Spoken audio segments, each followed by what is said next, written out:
Olá, viajantes, eu sou o Caleb Henrique do blog Viajante Literário e hoje eu quero falar de um assunto sério com vocês: a publicação por demanda.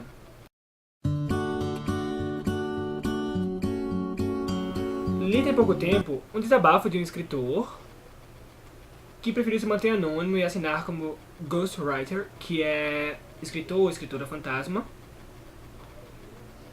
E ele conta no desabafo que, assim como tantos outros escritores, Brasil afora, ficou todo animado após concluir a obra e resolveu buscar publicação. Afinal, quem escreve quer ser lido, não concordam?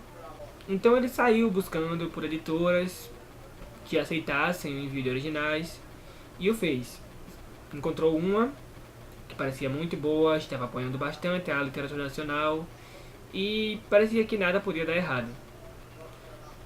Então ele foi, enviou o original e ficou no aguardo de respostas. Recebeu um feedback maravilhoso que disse tudo o que ele queria ouvir, que seu livro era único, que ele venderia muito, que seria um sucesso total e que ele só precisaria pagar uma quantidade mínima de dinheiro para tornar esse sonho realidade. Então, ele pediu o orçamento e viu que não era assim uma quantidade tão mínima de dinheiro quanto ele imaginou, porque ele tinha duas opções: a de comprar 15 exemplares do seu próprio livro, que no caso custariam R$ 9.000 pela metade do preço, ou de pagar pela editoração, ou seja, impressão, trabalhos gráficos e tudo mais, que dariam R$ 5.000. O dinheiro não é pouco, é verdade, mas ele pensou que poderia arcar com isso, foi no banco, fez um empréstimo, optou pela segunda opção e pronto. Novidades saíram, saiu capa, ele viu a diagramação, revisão do livro, tudo parecia incrível. Então, ok, nada podia dar errado. Daí, o editor X, como ele chama, disse para ele que o livro ainda não tinha sido rodado porque ele estava sem dinheiro para a impressão do mesmo. Sim, apesar dos R$ 5.000 pagos, o editor simplesmente não tinha dinheiro para mandar imprimir os livros. Então ele teria que comprar antecipadamente 300 cópias de seu livro, que dariam exatamente R$ 4.000. Ou seja, ao invés de pagar os R$ 9.000 pelos 500 livros, ele pagou R$ 9.000 pelos 300. Então, ok, ele foi, fez outro empréstimo e a dívida passou de 3 para 5 anos. Porque ele não podia chegar, na verdade ele podia, mas não queria, chegar para os amigos e familiares e dizer: gente, não vai rolar mais, não vai caber no meu orçamento, ou algo do tipo. Até porque ele já tinha feito o pagamento dos R$ 5.000 e ele ficou com medo de perder. Então era um dos dois: ou ele comprava os 300 livros, ou ele corria o risco de perder o dinheiro investido. E ele comprou. Sim, ele comprou os livros. Só que no dia em que ele devia ter os livros em mãos, no prazo máximo, os livros não haviam chegado. Então ele procurou o editor X para saber o que havia acontecido. E teve a notícia de que os livros não haviam sido enviados à gráfica porque ele não tinha pago o frete, que, segundo o mesmo editor, seria grátis anteriormente. Então, gente, ele teria que pagar R$ 400 de transportadora. Só que ele não possuía mais R$ 400. O orçamento estava apertado, ele teve que pegar um empréstimo de R$ 9.000, passaria 5 anos pagando. Então, não digamos que é fácil, porque não é. E o único jeito é ir em São Paulo buscar. Só que ele mora longe de São Paulo. Por sorte, ele conseguiu carona com algum familiar que só cobrou a gasolina e o pedágio. Foi com ele na camaradagem. Então lá estava ele com seus livros em mãos. E provavelmente ele devia se sentir um pai com um bebê, porque deve ser essa a sensação de ter algo seu escrito, impresso, assim, em suas mãos e parecia que nada mais podia dar errado. Começariam as vendas e tudo mais, só que na mesma noite, quando ele foi procurar o editor para saber sobre a noite de lançamento, que ele se prontificou a ajudar, noite de autógrafos e tudo mais, o editor havia sumido, simplesmente, não deu satisfação, não ajudou em nada, e ele teve que bolar a noite de lançamento do livro com os familiares, com os amigos, sozinho. E sim, deu tudo certo, correu bem, mas sempre tem mais.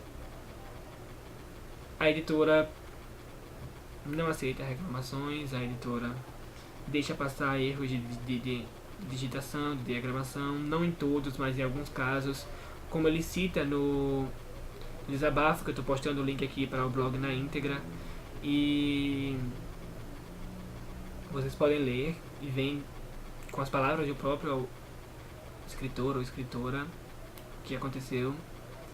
E ele cita alguns exemplos lá de erros gravíssimos mesmo, de correção. Como até no caso do separar o nome mulher, M-U-L e o H-E-R. Ou seja, inaceitável, mulher. Não há condições. E esse é só um dos. Então sim, isso é algo que infelizmente acontece aos montes, principalmente com autores independentes. Então, gente, é necessário ter em mente que escritor não vive de sonho. Escritor tem conta, escritor precisa comer, escritor precisa viver, escritor precisa receber e não pagar.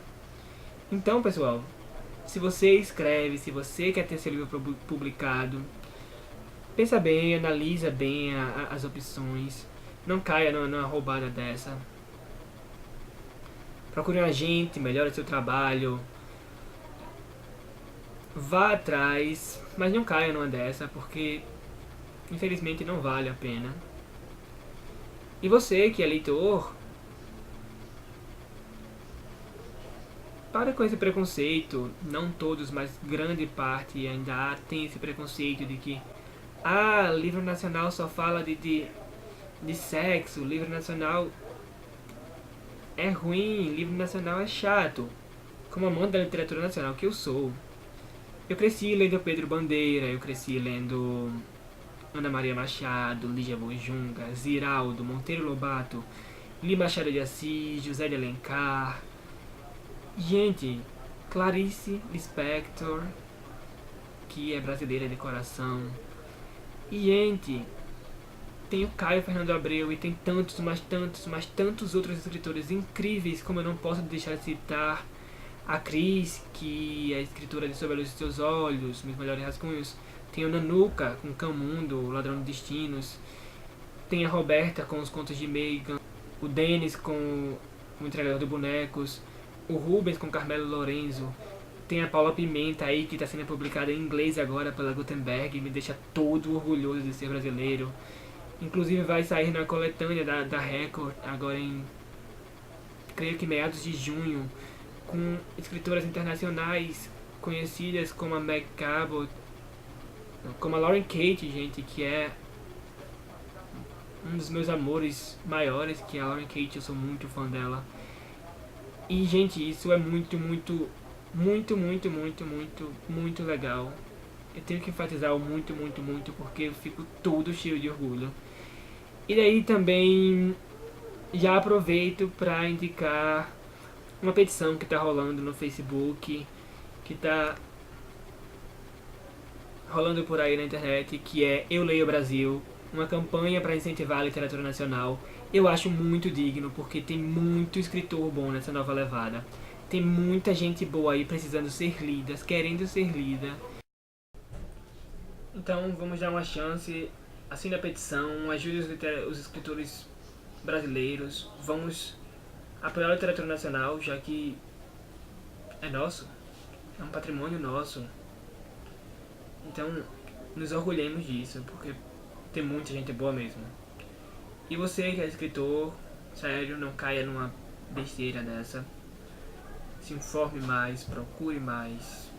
Eu sei que é difícil, eu sei que é muito difícil ser publicado, encontrar uma editora. Não estou dizendo que é fácil, mas procure, veja outros meios. Se for para pagar, pague uma tiragem própria, tente vender online, tente o clube dos autores, tente converter o livro em e-book pela Amazon, que está muito mais fácil agora. E-book estão crescendo, está um mercado melhor e existem muitas possibilidades. Então, por favor, não fiquem com essa coisa de se eu não pagar ninguém vai ler. Sério, tem muita gente bacana mesmo. Se precisar de opinião, procure blogueiros. Tem muita gente, muito blogueiro profissional, muito blogueiro que lê por amor, que dá opinião sincera. Eu estou aqui disposto também, sempre que precisar de qualquer coisa.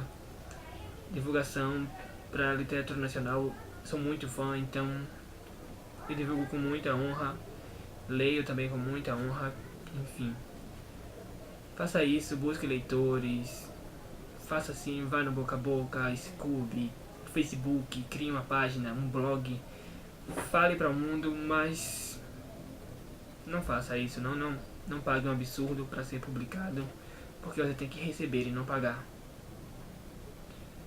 Então é isso. Obrigado por ouvir o desabafo. E assim eu me despeço com a promessa de voltar. E com abraços.